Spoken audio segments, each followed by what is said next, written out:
Most people get this wrong and think vanilla gift cards are free money cards with no extra cost at all. But here's the truth no one tells you. In 2026, activation fees are still a real part of prepaid gift cards, and if you don't understand them, you can easily lose value without even realizing it. In this video, you'll learn what the vanilla gift card activation fee is, how much it usually costs, why it exists, and how to avoid overpaying or getting confused when you buy one. Let's break it down in a simple way. First, what is an activation fee? It is a one-time charge added when you purchase the gift card. So if you buy a $50 vanilla gift card, you might actually pay around $52 to $55 depending on the retailer. That extra amount is not part of the usable balance. It goes toward processing, banking, and distribution costs. Now here's where people like Jake often get confused. They assume the extra money is stored on the card. But that is not true. The activation fee is separate and never becomes part of your usable balance. So why does this fee exist at all? Vanilla gift cards run on prepaid Visa or MasterCard systems. That means banks and payment networks handle security, fraud protection, and transaction processing. The fee helps cover those operational costs. But here's the problem. Not all stores charge the same fee. A convenience store in the US might charge a lower fee than a supermarket or airport kiosk.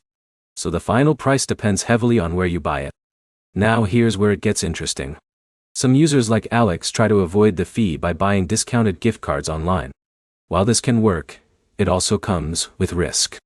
Unauthorized resellers sometimes sell already used or restricted cards, which can cause activation or balance issues later. Another important thing to understand is that activation fees are non-refundable.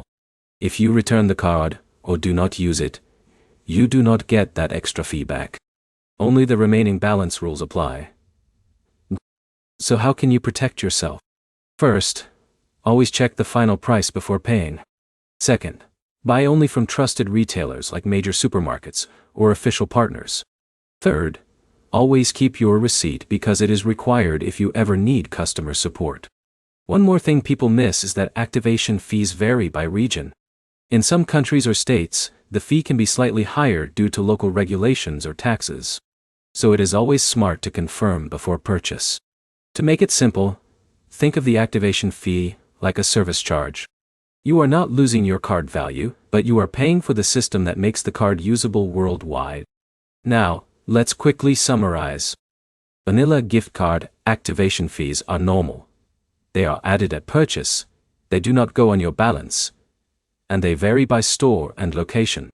If this helped you understand how these fees really work, hit like, drop a comment with your experience, and subscribe for more clear gift card guides in 2026.